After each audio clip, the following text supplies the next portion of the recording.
말씀은 누가복음 2장 41절부터 50절까지입니다. 제가 가려는 성경으로 91페이지에 있습니다. 누가복음 2장 41절부터 50절까지 말씀입니다. 우리 함께 봉독하겠습니다. 그의 부모가 해마다 6월절이 되면 예루살렘으로 가더니 예수께서 12살 되었을 때에 그들이 이 절기의 관례를 따라 올라갔다가 그 날들을 마치고 돌아갈 때에 아이 예수는 예루살렘에 머무셨더라. 그 부모는 이를 알지 못하고 동행 중에 있는 줄로 생각하고 하룻길을 간 후 친족과 아는 자 중에서 찾되 만나지 못하며 찾으면서 예루살렘에 돌아갔더니 사흘 후에 성전에서 만난즉 그가 선생들 중에 앉으사 그들에게 듣기도 하시며 묻기도 하시니 듣는 자가 다 그의 지혜와 대답을 놀랍게 여기더라. 그의 부모가 보고 놀라며 그의 어머니는 이르되 아이야 어찌하여 우리에게 이렇게 하였느냐. 보라 내 아버지와 내가 근심하여 너를 찾았노라. 예수께서 이르시되 어찌하여 나를 찾으셨나이까. 내가 내 아버지 집에 있어야 될 줄을 알지 못하셨나이까 하시니 그 부모가 그가 하신 말씀을 깨닫지 못하더라. 아멘. 이스라엘 민족에게는 이제 3대 절기가 있죠. 그래서 1년 중에 이때만큼은 모든 이스라엘 백성들이 이제 예루살렘에 와서 하나님에게 예배를 드려야 했습니다. 이것을 신명기 16장 16절부터 17절에 이렇게 정언을 하는데요. 너희 가운데 모든 남자는 1년에 3번 곧 무교절과 칠칠절과 초막절에 내 하나님 여호와께서 택하신 곳에서 여호와를 배웁되 빈손으로 여호와를 배웁지 말고 각 사람이 내 하나님 여호와께서 주신 복을 따라 그 힘대로 드릴지니라. 아멘. 그래서 첫 번째는 무교절, 6월절이죠. 6월절 그리고 그 다음부터 시작되는 7일 동안의 무교절 절기를 이야기를 합니다. 근데 이 절기는 이스라엘 공동체가 애굽에서 10가지 재앙을 통해서 430년 동안의 애굽에서의 삶을 정리하고 애굽에서 나온 날을 그렇게 기념하는 절기죠. 동시에 그들의 광야 여정을 지탱하게 했던 음식을 포함해서 그들이 가나안 땅까지 오면서 겪어냈어야 할 수많은 어려움들을 기억하는 절기이기도 합니다. 두 번째는 이제 맥추절이라고 이야기하고요. 다른 말로는 오순절 또는 칠칠절이라고 그렇게 표현하기도 합니다. 이것은 7번의 안식일이 지난다, 지나간다라는 그런 의미를 가지고 있기도 하고요. 그래서 이것은 이제 보통 성경에 보면 초실절부터 이제 7주가 지난 후에 그러니까 밀을 수확하는 절기를 포함 이야기하기도 그렇게 설명하기도 합니다. 이 초실절을 이제 우리는 부활절이라고 연결시켜서 이야기를 하고요. 이 초실절에 이제 보리를 수확하고 그 다음에 7주 후에 밀을 수확하는 그런 의미를 가지고 있습니다. 그런데 이것은 이 절기는 그들이 가나안 땅에 들어간 다음에 처음에 파종을 해서 거두어 드린 것을 하나님에게 감사함으로 드리던 것을 기념하는 절기이기도 합니다. 다시 말해 이 절기에는 그들이 광야 40년 동안 하나님이 그들의 삶을 어떻게 인도하셨는지, 그래서 자신들이 어떻게 지금 약속의 땅에서 살게 되었는지를 기억하고 그들의 삶을 여기까지 인도해 오신 하나님을 기억하는 절기를 가리킵니다. 세 번째는 이제 장막절이라고 표현하기도 하고 초막절 또는 수장절이라고 그렇게 표현하기도 합니다. 이 초막절이라고 할 때는 풀로 짓는다라는 의미가 있고요. 수장절이라는 것은 이제 저장하여 거둔다라는 그런 의미를 가지고 있습니다. 그래서 곡식을 자라게 하시고 또 추수할 수 있게 도우신 하나님께 감사를 드린다는 의미를 가지고 있는데 이것과 연관되어서 오늘날 추수감사절과 우리가 연결시켜서 그렇게 이해하기도 합니다. 유대인들은 이 절기 동안 처음에는 광야로 나가서 실제로 풀로 또 나무로 얼기설키 만들어서 7일 동안 그곳에서 이제 이 초막절이라고 하는 이 장막절이라고 하는 이 절기를 지켰고요. 현재에는 자신들의 마당에다가 이 천막을 세웁니다. 천막을 세워서 거기에 보면 마치 이제 그 광야에서 사용을 했던 성막처럼 뭐 그렇게 이제 만들어 두고 자기들 거기다가 이제 7일 동안 그 시간들을 보내는데, 그러면서 그들은 조상들이 광야에서 생활했다는 것을 이제 기억하고 또 그들의 수고의 결과로 자신들이 편안하게 지금 살고 있음을 기억하는 그런 절기로 지키고 있습니다.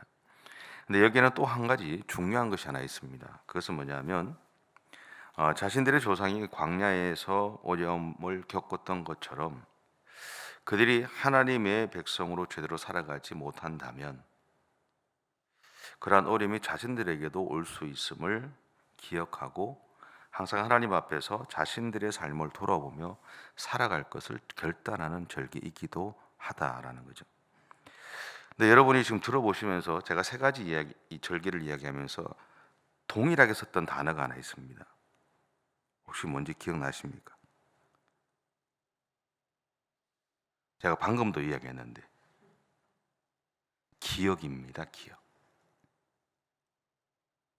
우리가 신앙생활 하면서 우리가 기억해야 되는 것이 있습니다. 우리는 은혜 받은 것을 기억하잖아요. 그죠? 그거는 꼭 기억하거든요. 근데 내가 하나님 앞에 책망받은 것은 조금 기억하지 않습니다. 내가 하나님 앞에서 바르게 살아가지 못했던 삶을 돌아보지 않아요. 근데 성경에서 우리에게 알려주는 게 뭐냐면 내가 좋았던 것을 기억하는 것도 중요하지만 더 중요하게 보는 것은 내가 하나님과의 관계 속에서 올바르게 살아가지 못했던 삶을 반드시 기억하고 살아가라는 거예요. 그래서 항상 내 삶을 돌아보고 내 삶이 하나님의 뜻에 합당한지, 내가 하나님께서 원하시는 삶을 지금도 올바르게 살아가고 있는지를 생각하고 고민하고 결단하면서 하나님이 원하시는 믿음의 삶을 살아가기를 원하고 있다라는 겁니다. 그것을 우리에게 계속해서 이야기하는 겁니다. 성경에서 이스라엘의 역사를 우리에게 주시는 이유가 뭐냐는 거예요. 나무 나라의 역사잖아요. 우리나라의 역사가 아니잖아요.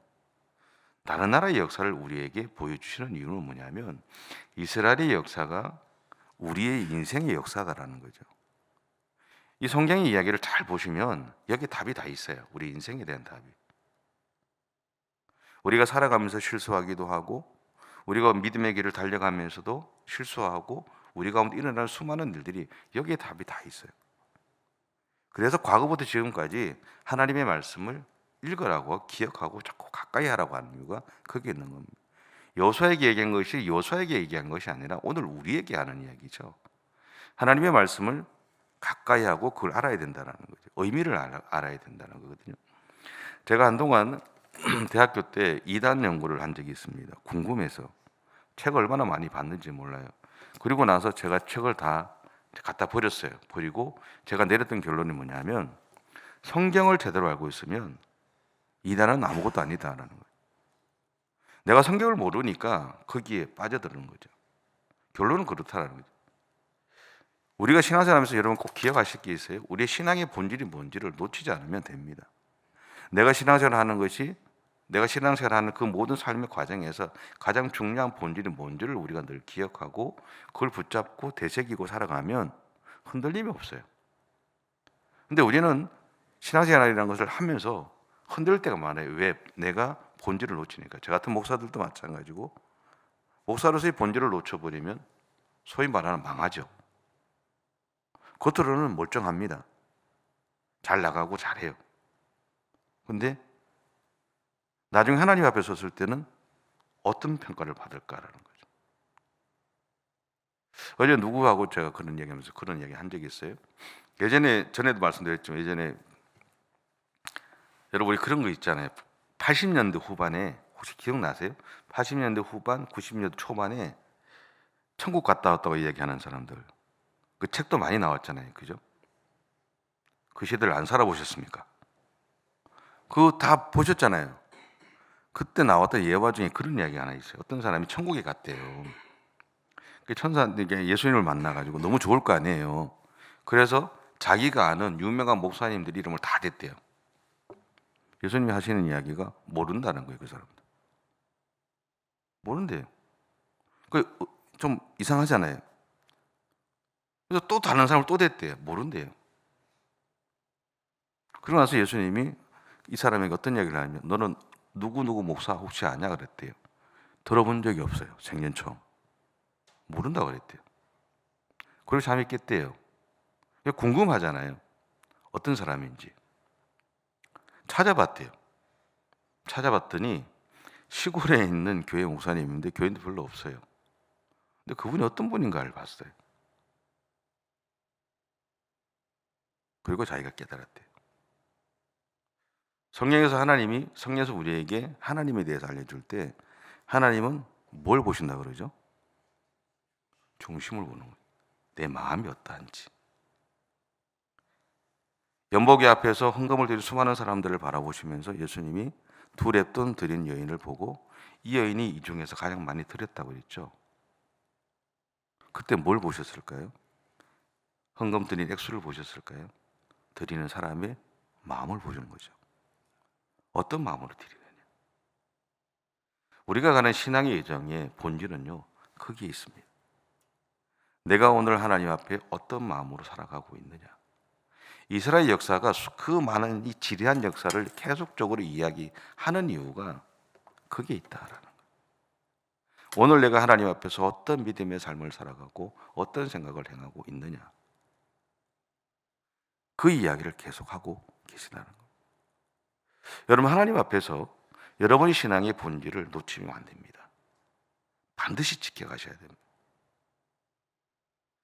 오늘 성경은 예수님의 가족이 유월절을 맞아서 예루살렘으로 예배를 드리러 왔다라고 얘기합니다. 41절에 이렇게 말하죠. 그의 부모가 해마다 유월절이 되면 예루살렘으로 가더니.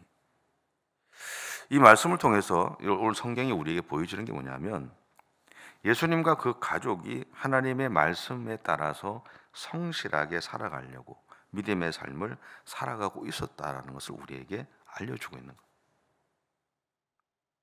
근데 여기에 한 가지 더 있습니다. 여기에 보시면 우리가 읽었지만 42절에 보면 예수께서 12살 되었을 때에 라는 말이 나옵니다. 유대인 남자들은요 12살이 된다는 게 중요하다 그래요. 왜냐하면 유대인 남자로서 유대 남자 공동체에 공식적으로 입문하게 되기 때문이라는 거죠.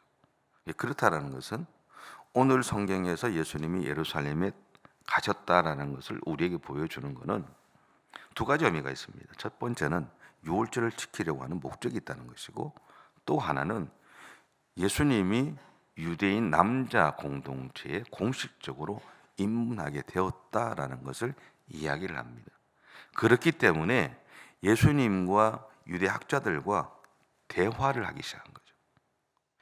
그 이야기는 네가 이제는 우리 공동체의 공식적인 일원이 됐다는 것을 인정하는 겁니다. 아이로 대접하는 것이 아니라 한 명의 유대인으로 인정을 하는 거예요. 그래서 그 학자들이 예수님하고 대화를 해주는 겁니다.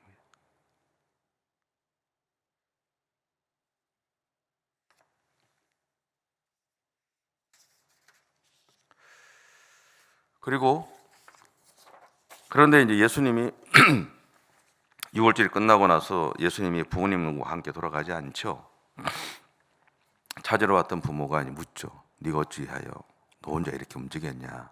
왜 우리를 따라가지 않았냐 했을 때 예수님이 그런 이야기 하잖아요. 49절에 보면 이렇게 얘기하죠. 예수께서 이르시되 어찌하여 나를 찾으셨나이까? 내가 내 아버지 집에 있어야 될 줄을 알지 못하셨나이까? 그렇게 얘기하죠. 성경은 우리가 읽지는 않았지만 성경 뒤편에 보시면 마리아가 이 말을 마음에 담았다라고 얘기합니다. 그 이유는 뭐냐면 요셉과 마리아에게 있어서 예수님이라는 존재는 하나님의 천사가 이야기한 것처럼 성령으로 잉태가 됐단 말이에요. 그렇다 그러면 그들에게는 항상 어떤 궁금함이 있었냐면 어떻게 이 아이가 자라게 될 것인가. 또 하나는 언제 자신에게 주어진 사명을 이 아이가 깨닫고 그것을 감당하게 될 것인가. 여기에 대해서 항상 궁금함을 가지고 있었어요. 그래서 요셉과 마리아는 예수님이 성전에 가까이 있게 하려고 노력했을 겁니다. 오늘 성경은 12살 때 성전에 들어갔다고 얘기하지만 사실은 그렇지 않아요. 예수님이 태어나실 때부터 매해 예수님을 데리고 하나님의 성전에, 예루살렘 성전에 가까이 갔어요. 왜?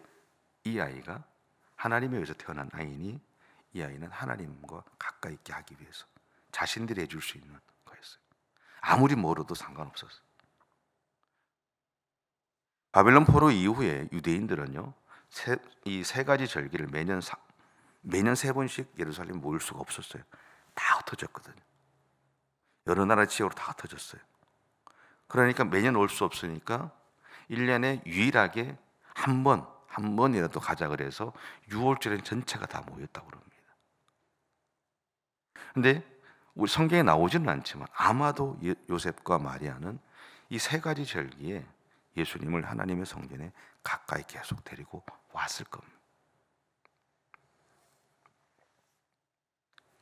이러한 요셉과 마리아의 모습을 통해서 우리가 하나 더 중요하게 배우게 되는 것이 있습니다. 그것은 뭐냐면 부모된 우리가 자녀의 인생에 무엇을 남길 것인가 하는 겁니다. 요셉 부부가 선택한 것은 신앙이었습니다. 또한 하나님의 손에 예수님을 맡기는 것이었어요.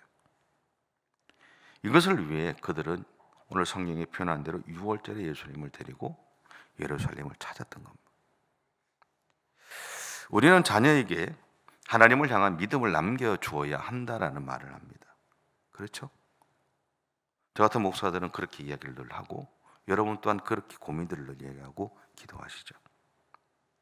근데 하지만 현실에서 우리는 신앙이 아니라 좋은 대학, 직장, 그리고 물질을 남겨주려고 노력하는 것 또한 우리의 모습이기도 합니다.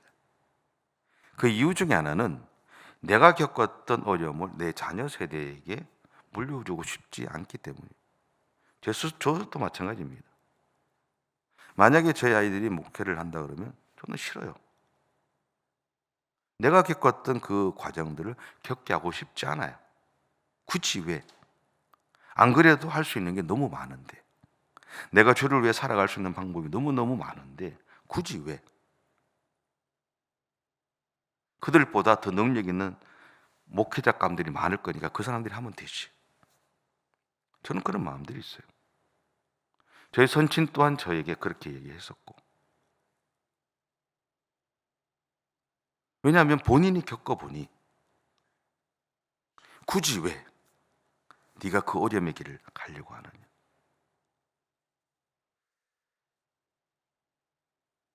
어쩌면 이것은 우리가 가지고 있지만 여전히 풀지 못하고 있는 숙제와 같은 문제이기도 할 겁니다.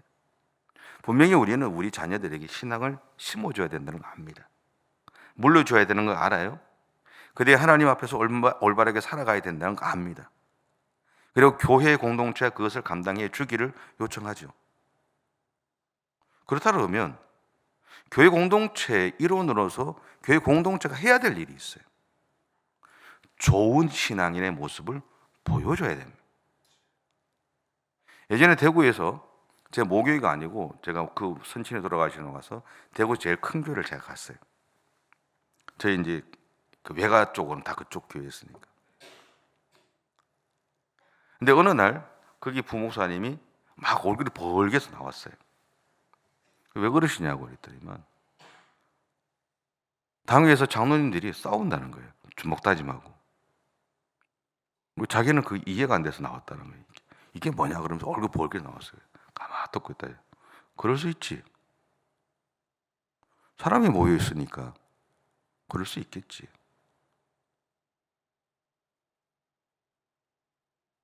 근데 문제는 제가 듣고 거기서 멈춰버린 거지. 만약 그거를 제가 그 이야기를 다른 후배들한테나 아이들한테 이야기했다 그러면 그 아이들의 신앙은 무너졌을 거 아니에요. 그렇죠?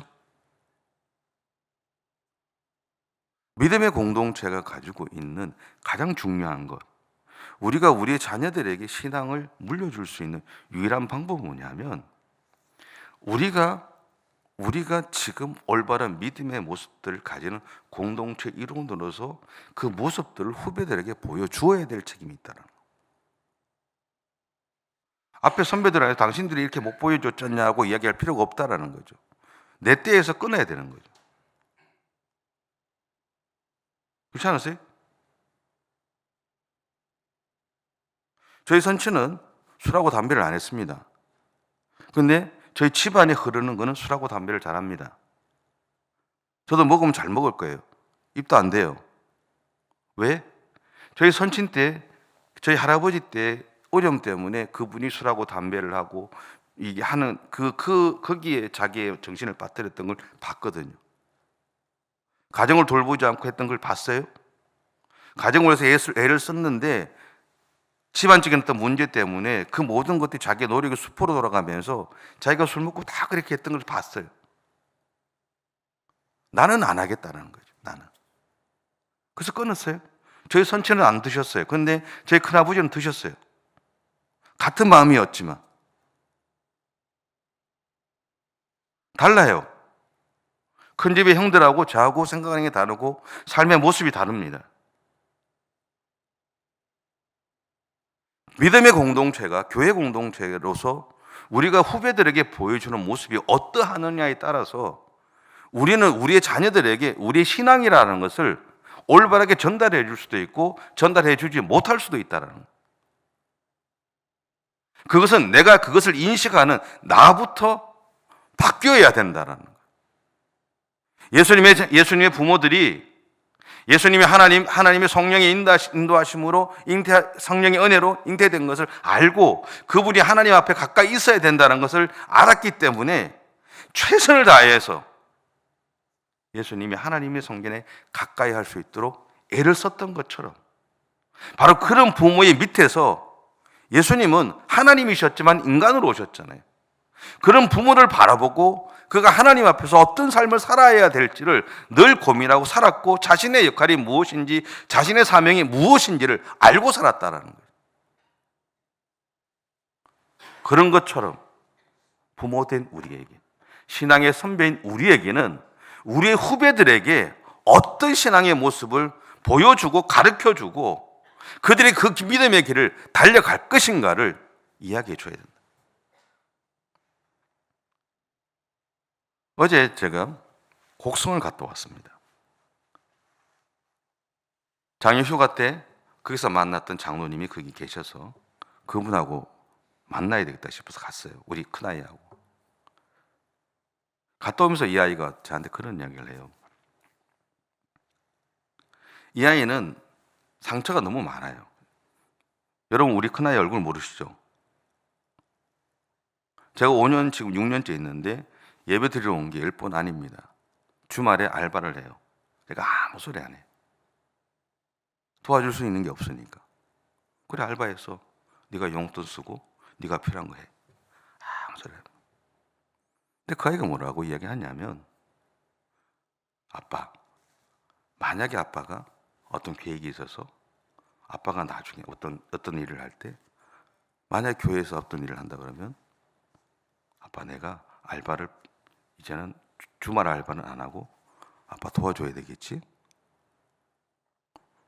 여러분한테는 별 이야기 아니죠. 저한테는 기적과 같은 이야기입니다. 왜냐하면요, 자기는 싫대요. 예전에 그 아이가 제가 그랬어요. 교회가 막 어려울 때 제가 그랬어요. 아빠 개척할까? 이랬거든요. 근데 그 아이 입에서 뭐냐 하세요? 절대로 개척은 안 된대요. 교회 사람들 싫대요. 어제 오면서 이야기하면서 오는데 그 아이 입에서 그 이야기 딱 들리는 걸 보고 기적과 같은 일이 일어난 거예요. 저한테는. 아이가 그래서 제가 그랬어요. 아빠가 너희들한테 얘기했잖아. 교회에서 열심히 안 해도 돼. 그 대신 하나님 품 안에만 있어. 그 일이 이루어지는 거잖아요. 그 아이가 뭐냐면 아빠가 열심히 살았지. 자기는 그걸 봤다라는 거죠. 하나님 앞에서 열심히 살려고 애쓰는 거 봤다라는 거예요. 안다라는 거죠. 여러분 기억하세요. 우리가 하나님 앞에서 최선을 다해서 올바른 믿음의 삶을 살아가려고 했으면 그 모습을 후손들이 봅니다. 자녀들에게 우리가 정말 알려주고자 했던 그 신앙이 그들에게 물려지게 되어 있습니다. 그것이 우리가 해야 될 일이잖아요. 여러분 자녀들이 하나님 앞에 온전히 세워주셔야 되잖아요. 오늘 예수님의 부모님들이 그런 역할들을 해주셨던 것처럼 지금까지 여러분이 분명히 그렇게 살아오셨겠지만 앞으로도 변함없이 여러분 손주들에게도 그런 신앙의 모습들을 보여주면서 하나님이 기뻐하시는 삶을 살아갈 수 있도록 세워줄 수 있는 그런 여러분의 삶이 되고 우리 애원 참되기 믿음의 공동체가 되시기를 축복합니다. 기도하겠습니다. 사랑의 주님, 감사합니다. 우리를 사랑해 주셔서 감사하고 우리를 세워주셔서 감사하고 오늘 우리가 존재할 수 있도록 이끌어가 주셔서 감사합니다. 주님의 그 사랑, 그 마음을 우리가 늘 기억하며 하나님의 뜻에 합당한 믿음의 삶을 살아가기 위해서 지금까지 우리가 얼마나 애쓰고 힘쓰고 달려왔는지 모릅니다. 주님 아시지요? 아시지요? 하나님, 우리의 걸음들을 이끌어 오셨던 것처럼 앞으로도 우리의 걸음 가운데 하나님 함께해 주옵소서. 특별히 하나님의 예언 참된 교회가 새로운 담임 목사님 복귀 위해서 과정 가운데 있습니다. 진통도 있고 어려움도 있습니다. 하나님께서 원하시는 교회로 세워져 가기 위해서 목회자가 새롭게 오는 것도 중요하지만 이미 교회를 구성하고 있는 우리 모두가 하나님 앞에서 우리의 삶을 돌아보고 하나님께서 원하시는 그 삶을 살아내갈 수 있는 우리 모든 성도들의 승리가 되어줄 수 있도록 하나님 인도해 주옵소서. 그 산을 새롭게 오는 목사님과 함께 온 교회가 하나 되어서 하나님께서 원하시는 아름다운 믿음의 공동체를 이루어가게 하시고 이 땅에서 하나님께서 원하시는 하나님의 다스리심을 받으며 살아가는 하나님의 나라를 세워가기에 부족함이 없는 그런 공동체가 되어줄 수 있도록 하나님 은혜를 허락해 주시옵소서. 주께서 오늘도 우리와 함께 해주실 것을 믿고 감사드리며 예수님의 이름으로 기도드립니다. 아멘. 하늘에 계신 우리 아버지, 아버지의 이름을 거룩하게 하시며 아버지의 나라가 오게 하시며 아버지의 뜻이 하늘에서와 같이 땅에서도 이루어지게 하소서. 오늘 우리에게 일용할 양식을 주시고 우리가 우리에게 잘못한 사람을 용서하여 준 것 같이 우리 죄를 용서하여 주시고 우리를 시험에 빠지지 않게 하시고 악에서 구하소서. 나라와 권능과 영광이 영원히 아버지의 것입니다. 아멘.